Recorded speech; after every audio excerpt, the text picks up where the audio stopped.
Group of college के इस प्रांगण में इस सभागार में उपस्थित मंच पर उपस्थित हमारे साथी न्यायाधीश श्री सौरभ मंडलोई, मंच पर आसीन सीयू सदर श्री केशवनाथ जी, इस विद्यालय के प्रबंधक प्रधानाचार्य हमारे कर्मठ सदर तहसीलदार, जिला प्रोबेशन अधिकारी के बिहार पर आई हुई ममता जी, हमारे DIO साहब जिनकी आज यहाँ किसी कारण से उपस्थिति नहीं है, उनका हमको प्रायः सहयोग मिलता रहता है इस तरह कार्यक्रमों कराने के लिए। उनके बिहार पर आई हुई GDIC की प्रधानाचार्य पूनम जी का भी हमको प्रायः सहयोग मिलता रहा। उनके कॉलेज में भी हमने कई इस तरह के प्रोग्राम आयोजित किए हैं। मंच पे आसीन राष्ट्रीय तंबाकू नियंत्रण कार्यक्रम के जिला ललितपुर के कार्यभार संभालने वाले हमारे डॉक्टर रुद्र प्रसाद जी और मंच पर आसीन अन्य गणमान्य व्यक्ति, यहाँ इस विद्यालय सभागार में उपस्थित इस विद्यालय के अध्यापक, अन्य स्टाफ, जैसा कि मुझे जानकारी मिली कि यहाँ पर ला के अतिरिक्त अन्य भी जो विभाग है BSc BCom या जो भी और विभाग यहाँ फार्मेसी वर्ग स्टूडेंट बैठे हुए हैं। आज ये जो कार्यक्रम आयोजित किया गया है, ये आप लोगों को जैसा विदित है कि आज भारत का ये संविधान दिवस के रूप में इस दिन को मनाते हैं हम लोग। आज ये 71वां संविधान दिवस भारत देश मना रहा है। संविधान दिवस मनाने के इस दिन को 26 नवंबर को संविधान दिवस मनाने के पीछे का जो कारण है वो आप सभी को विदित होगा कि जैसे अभी थोड़े पहले हमने प्रस्तावना का पाठ किया, उसमें ये तारीख आती है 26 नवंबर 1949 के दिन हमारा संविधान जो है वो भारत के लोगों के द्वारा अंगीकृत किया गया था। भारत के लोगों को मैं इसलिए कह रहा हूं कि ये जो संविधान है ये किसी प्राधिकारी ने, किसी अधिकारी ने या किसी राजनेता ने नहीं बनाया है। ये संविधान जो है ये भारत के लोगों ने बनाया है। इसलिए प्रस्तावना की जो पहली लाइन आती है वो हम भारत के लोग, इसमें लिखा गया है। जो संविधान सभा के सदस्य थे 1949 में जिनके द्वारा ये निर्मित किया गया था संविधान, वो भारत की जनता के प्रतिनिधि थे और उनके द्वारा भारत की जनता के जो इच्छा थी, जो भारत की जनता का अपने भारत देश में स्वतंत्रता के बाद जो शासन का उनका जो उद्देश्य था, जो उनको शासन के दौरान जो उनको उपलब्धियां हासिल करनी थी, जिस तरीके से सामाजिक व्यवस्था भारत की चलनी चाहिए, जिस तरीके से आर्थिक व्यवस्था भारत की चलनी चाहिए, राजनीतिक व्यवस्था, सभी को समान अवसर, समानता हर क्षेत्र में मिलनी चाहिए, इन सब चीज़ों को दृष्टिगत रखते हुए भारत की जनता ने अपने कुछ प्रतिनिधियों को चुना था कि वो हमारे लिए इस तरीके का एक कोई दस्तावेज बनाए। मुझे आज इस मंच से ये कहते हुए बड़ा हर्ष हो रहा है कि हमारा जो भारत का संविधान है ये विश्व के सबसे अच्छे लिखित संविधानों में से एक माना जाता है। और संविधान निर्माताओं के लिए बड़ा दुष्कर कार्य था। लगभग 400 साल के दास्ता के बाद जब भारत स्वतंत्र हुआ, उस समय भारत के आर्थिक, सामाजिक, राजनीतिक हर तरीके से स्थिति बहुत खराब थी। यहाँ पे उस समय की जो लिटरेसी रेट थी, साक्षरता दर जिसको हम लोग कहते हैं, वो केवल 8% थी। और इस तरीके से एक देश में, और आबादी इतनी ज़्यादा, विश्व में सबसे दूसरे नंबर पर सबसे ज़्यादा आबादी वाला देश है। तो इस तरह के एक देश में, इस तरह के परिवेश में कोई ऐसा एक कानूनी दस्तावेज निर्माण करना जो कि भारत के हर वर्ग, हर धर्म संप्रदाय के लोगों को स्वीकार्य हो, ये बहुत ही कठिन कार्य है। ये हम और आप इसका अंदाजा भी नहीं लगा सकते कि संविधान निर्माताओं के सामने कितनी बड़ी कठिनाई रही होगी इस तरह का एक दस्तावेज तैयार करने के लिए, और उन्होंने कितनी मेहनत की होगी इस संविधान को लिखने के लिए। उनकी ये मेहनत का नतीजा है कि आज 71 साल के बाद भी हमारे भारत की जो राजनीतिक, आर्थिक, सामाजिक व्यवस्था है वो इसी दस्तावेज के आधार पर चल रही है और बहुत अच्छे से चल रही है। भारत दुनिया में अकेला लोकतंत्र है, हमें लगता है, जहाँ पर कि कभी भी जो हमारा जो स्वतंत्रता के बाद जो हमने राजनीतिक व्यवस्था अपनाई लोकतंत्रात्मक गणराज्य बनाने की, उस व्यवस्था पे कभी कोई आंच नहीं आई आज तक 71 साल बीत जाने के बाद, जबकि यहाँ पर लिटरेसी रेट बहुत कम थी। ये अपने आप में एक बहुत बड़ी उपलब्धि है। हमारे साथ ही जो दूसरा देश आज़ाद हुआ था, मैं नाम नहीं लेना चाहूँगा, लेकिन उन्होंने भी लोकतांत्रिक व्यवस्था ही अपनाई थी और हमने भी साथ में ही, लेकिन आज वो कहाँ पर है और हमारी लोकतांत्रिक व्यवस्था कहाँ पर है ये पूरी दुनिया जानती है। और पूरी दुनिया में सामाजिक, आर्थिक और राजनीतिक न्याय की जब बात होती है, भारत का स्थान सर्वोच्च शिखर पर रहता है। तो आप सबका, हम सबका ये दायित्व है कि जो हमारे संविधान निर्माताओं ने हमारे लिए कार्य किया, जो ये दस्तावेज हमको बना के दिया, इसके जो उद्देश्य हैं, इसको बनाने के पीछे जो कारण था और जो उद्देश्य था, उसको हम लोग फलीभूत कर सकें, उसके लिए हम लोग निरंतर अपने कर्तव्यों का निर्वहन कर सकें। मुझे आज अवसर मिला है इस संबंध में आप लोगों को बोलने का। ये बौद्धिक वर्ग यहाँ मेरे सामने बैठा हुआ है जो पढ़ा लिखा वर्ग है और हमारी बातों को बड़े अच्छे समझ सकता है। प्रायः हम लोग भारत देश में अधिकारों की बात करते हैं, फंडामेंटल राइट की बात हर आदमी करता है कि संविधान में हमको अधिकार दिए गए हैं, मूल अधिकार हैं, उनको हम कोर्ट के माध्यम से लागू करवा सकते हैं और उनके संरक्षण की जिम्मेदारी माननीय उच्चतम न्यायालय और उच्च न्यायालय के ऊपर है, और वो अपने कार्य में भली भांति सफल भी रहे हैं आज तक। लेकिन अधिकारों के साथ साथ हमेशा यदि कोई अधिकार है आपके पास तो उसके साथ कोई कर्तव्य भी जुड़ा रहता है। आप यहाँ बैठे हो, आपको ये अधिकार है कि आप इस कुर्सी पर बैठे हो, तो आपका ये दायित्व है कि आपके बगल में जो कुर्सी पर बैठा है उसको कोई डिस्टर्बेंस ना हो आपके बैठने से। आप इस तरीके से इस कुर्सी पर बैठेंगे कि आपके बगल वाले को कोई समस्या उत्पन्न न हो। इसी तरह मतलब कहने का तात्पर्य यह है कि हर अधिकार के साथ एक न एक कर्तव्य जुड़ा रहता है, लेकिन हम लोग अपने अधिकारों की बात तो बहुत करते हैं, कर्तव्यों के बारे में उदासीन रहते हैं। और कोई भी सामाजिक व्यवस्था, कोई भी राजनीतिक व्यवस्था तब तक सुचारू रूप से नहीं चल सकती जब तक कि उस व्यवस्था में रहने वाले नागरिकों के द्वारा अपने कर्तव्यों का उचित निर्वहन नहीं किया जाएगा। हमारा जो संविधान है इसमें पहले मौलिक कर्तव्य नहीं दिए गए थे, लेकिन कुछ समय शासन व्यवस्था चलाने के बाद ऐसा लगने लगा कि नहीं, हमारे नागरिकों को कर्तव्यों के बारे में भी जागरूक होना चाहिए। इसीलिए नया खंड जोड़ा गया, भाग 4A, जो लॉ के स्टूडेंट हैं वो जानते होंगे, और उसमें कुल 10 मूल कर्तव्य जोड़े गए 1976 में संविधान के 42वें संशोधन के द्वारा। बाद में फिर एक और नया मूल कर्तव्य जोड़ा गया, इस समय कुल 11 मूल कर्तव्य हैं बच्चों के शैक्षिक अधिकारों से संबंधित। यदि आप कभी उन मूल कर्तव्यों को ध्यान से पढ़ें तो उन मूल कर्तव्यों को पढ़ के आपको समझ में आ जाएगा कि संविधान का जो प्रस्तावना, अभी हमने उस संविधान की प्रस्तावना की पाठ की, उस संविधान की प्रस्तावना को हम किस तरीके से प्राप्त कर सकते हैं, उसकी जो उद्देशिका है। किसी भी जो कोई अधिनियम जो होता है उसकी उद्देशिका बड़ी महत्वपूर्ण होती है।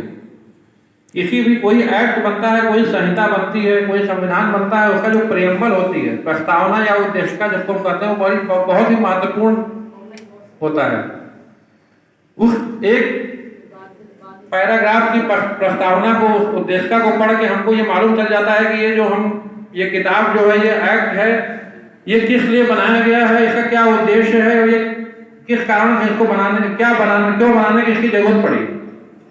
और इस एक्ट के माध्यम से जो विधायिका है, जो कार्यपालिका है, वो क्या करना चाहती है और हमारे नागरिकों को उसके क्या लाभ होने वाला, ये सब कुछ प्रस्तावना से मालूम चल जाता है। जैसे अभी हमने पढ़ा कि हम भारत के लोग भारत को एक प्रभुत्व संपन्न लोकतंत्रात्मक गणराज्य बनाने के लिए, समाजवादी पंथनिरपेक्ष लोकतंत्रात्मक गणराज्य बनाने के लिए, इसके बाद में लाइन जो आती है और राजनीतिक, आर्थिक और सामाजिक न्याय, ये इसको पढ़ के समझ में आता है कि जो दस्तावेज है भारतीय संविधान, ये इसलिए बनाया गया है कि भारत के सभी नागरिकों को सामाजिक, केवल न्याय जो है वो केवल राजनीतिक न्याय की बात नहीं है, यहाँ पर सामाजिक न्याय और आर्थिक न्याय की बात की है। सामाजिक न्याय से तात्पर्य यह है कि समाज में सबको बराबर का अधिकार मिले। उसके लिए आगे संविधान में जब आप आगे पढ़ते हैं तो आर्टिकल 14 से लेके आर्टिकल 19 तक समानता की बात होती है, स्वतंत्रता की बात होती है। ये वही सामाजिक न्याय जो उद्देश्यता का भाग है, सामाजिक न्याय उसका ही ये, उसी को प्राप्त करने के लिए वो आर्टिकल डाला गया। इसी तरह आर्थिक न्याय की बात होती है। आर्थिक न्याय जो आर्टिकल 19 है, जिसमें कहा गया है कि सभी को अपने हिसाब से अपने मन मुताबिक काम करने की स्वतंत्रता है, व्यापार करने की स्वतंत्रता है। इसके लिए आगे जब आप संविधान में आगे पढ़ते हैं तो आर्टिकल 300 के बाद जो 301 से 307 तक व्यापार के संबंध में जो प्रोविजन दिए गए हैं कि भारत व्यापार किस तरीके से राज्य करेगा या भारत के नागरिक व्यापार किस ढंग से करेंगे, उनको क्या उसमें सुविधा होगी, क्या स्वतंत्रता मिली होगी, वो संपत्ति का जो अधिकार है, ये सब कहीं ना कहीं आर्थिक न्याय की बात करता है। ये आर्थिक न्याय को प्राप्त करने के लिए वो जो खंड डाले गए हैं संविधान में। राजनीतिक न्याय तो सभी जानते हैं, हम लोग चुनाव में भाग लेने की स्वतंत्रता, चुनाव लड़ने की स्वतंत्रता, हर व्यक्ति को बिना किसी कुछ उसके अपने कुछ एक्सेप्शन है, वो हर व्यवस्था में होते हैं। जैसे कोई किसी को सजा हो गई है, वो जेल में है, तो चुनाव नहीं लड़ सकता है। यदि कन्वेंशन होल्ड हो गया है तो वो चुनाव नहीं लड़ सकता है, वोट नहीं डाल सकता, वो अलग चीज हो गई। वो तो एक प्रतिबंध है जो कुछ विशेष व्यक्तियों को लगाया गया है किसी विशेष कारण से। लेकिन सामान्य परिदृश्य में देखा जाए तो एक जो हमारे यहाँ का बिल्कुल निरक्षर व्यक्ति है, वो भी भारत का राष्ट्रपति बन सकता है, भारत का प्रधानमंत्री बन सकता है, कोई रोक नहीं है। तो ये राजनीतिक न्याय की बात है कि यदि आप सक्षम हैं, आपको जनता पसंद करती है, तो आप किसी भी पद पर बैठ सकते हैं जो राजनीतिक पद है। इसी तरीके से जब आप प्रस्तावना में आगे बढ़ते हैं तो हमारे यहाँ विश्वास, धर्म, उपासना की स्वतंत्रता की बात होती है।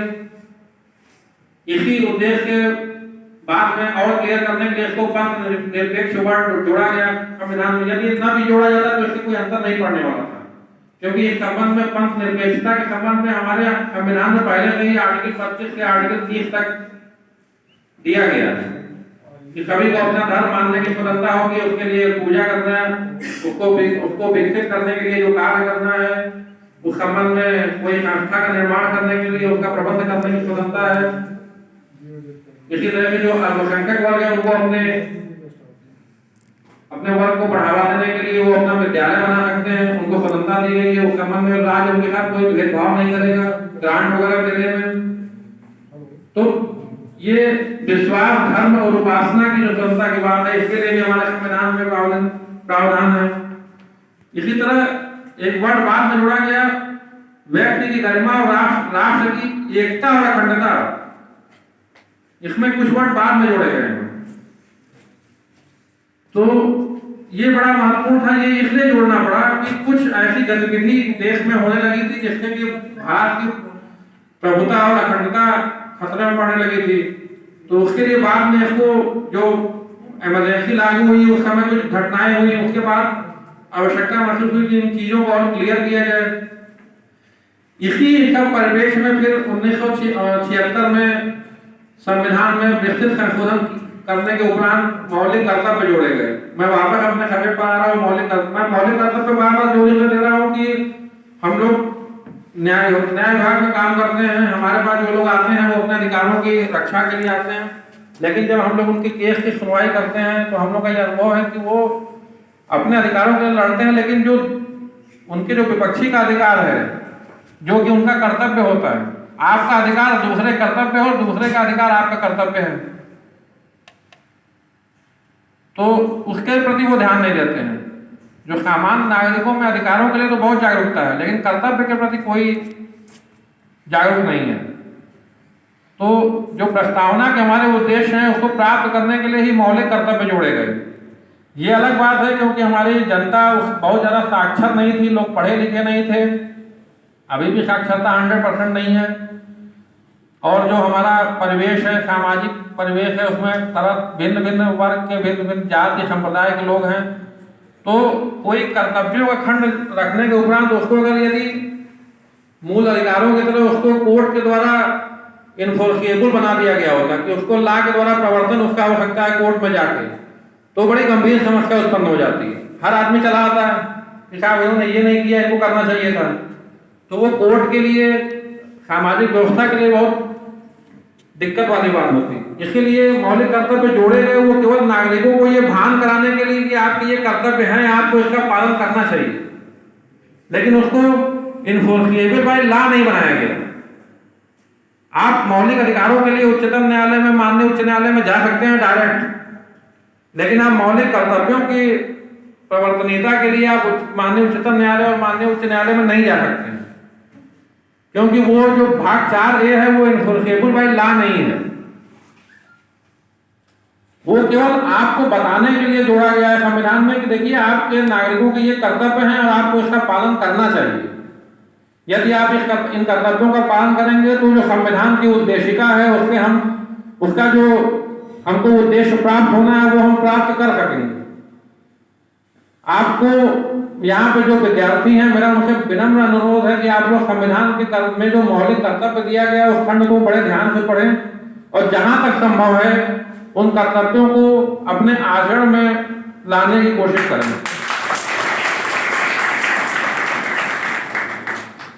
आप लोग कल के भारत देश के भविष्य हैं।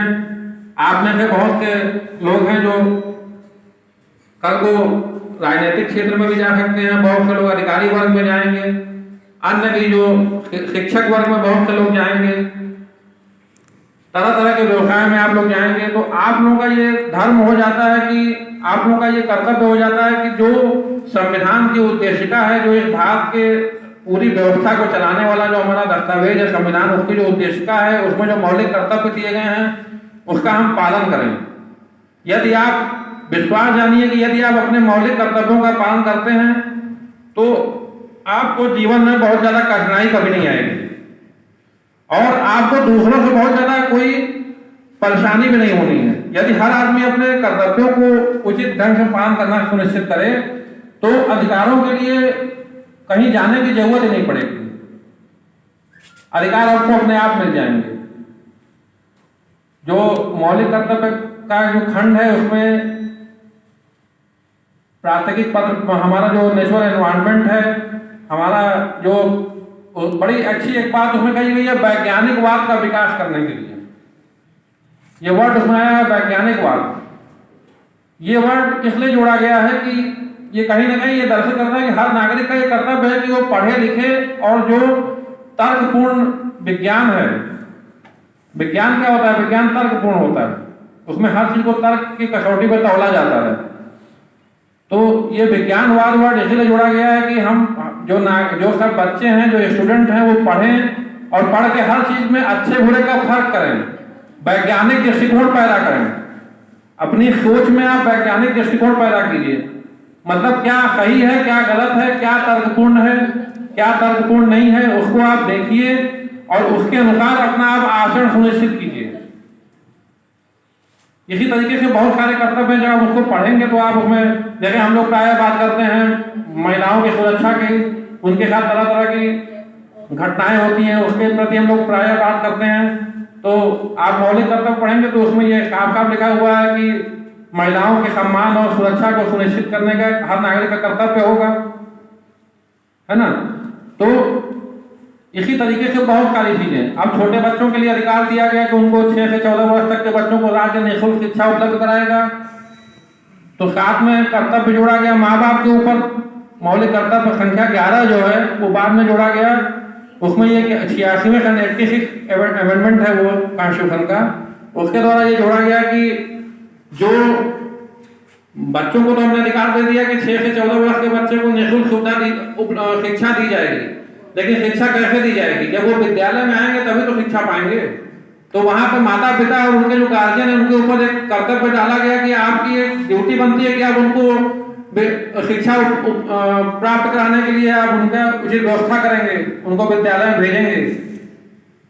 वही मेरा कहने मतलब है कि अधिकार और कर्तव्य दोनों साथ साथ सकते हैं। तो आप लोग इसको पढ़ें, मौलिक अधिकारों को ध्यान देते हैं, साथ में मौलिक कर्तव्यों को भी दें। यदि दोनों चीजों को आप साथ में रख के चलेंगे तो आपको जीवन में कभी कठिनाई नहीं आएगी और निश्चित तौर पर आप भारत देश के विकास में अपना सर्वश्रेष्ठ देने के योग्य होंगे। इन्हीं सब बातों की समय कम है और बहुत सारे वक्ता हैं बोलने के लिए। इन्हीं बातों के साथ मैं अपनी वाणी को विराम दूंगा। रात में चलते चलते एक शेर है वकीम बरेलवी साहब का, आप विद्यार्थियों के लिए है कि सही गलत अगर कभी गलत होता है तो आवाज उठानी चाहिए। अगर आप गलत के लिए भी आवाज नहीं उठा रहे हैं तो फिर आपके सही होने का कोई फायदा नहीं है, आपको पढ़े लिखे होने कोई मतलब नहीं है। वहीं पर है कि उसूलों पे जो आंच आए तो टकराना जरूरी है, और जो जिंदा हो तो फिर जिंदा नजर आना जरूरी है ना। और इसी शेर में आगे 2 लाइनें, यहाँ जो अध्यापक वर्ग बैठे हैं, हमारे विद्यालय के जो प्रबंधक और प्रधानाचार्य बैठे हैं, कि बच्चे हैं, इनसे गलतियां होती हैं और गलतियों को सुधारने की जिम्मेदारी हमारे शिक्षकगण पे है।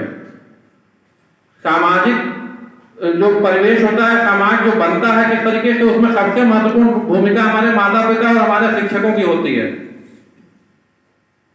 क्योंकि बच्चे जो होते हैं उनको समझ नहीं होती, उनको क्या सही गलत है वो उनको समझाना पड़ता है। अगर आप उनको डांटेंगे, फटकारेंगे और समझाएंगे नहीं तो उनका कभी उचित विकास नहीं हो सकता है। जहाँ जरूरी है वहाँ डांटना भी है, लेकिन जहाँ पे प्यार से काम चलता है उनको समझा सकते हैं, वहां पे समझाना चाहिए। वहीं पे कहते हैं, वकीम बरेलवी साहब ने कहा है कि नई उम्रों की खुद मुख्तारियों को कौन समझाए, कहां से बच के चलना है, कहां जाना जरूरी है। तो इन्हीं बातों के साथ मैं अपनी वाणी को विराम दूंगा। जय हिंद, जय भारत।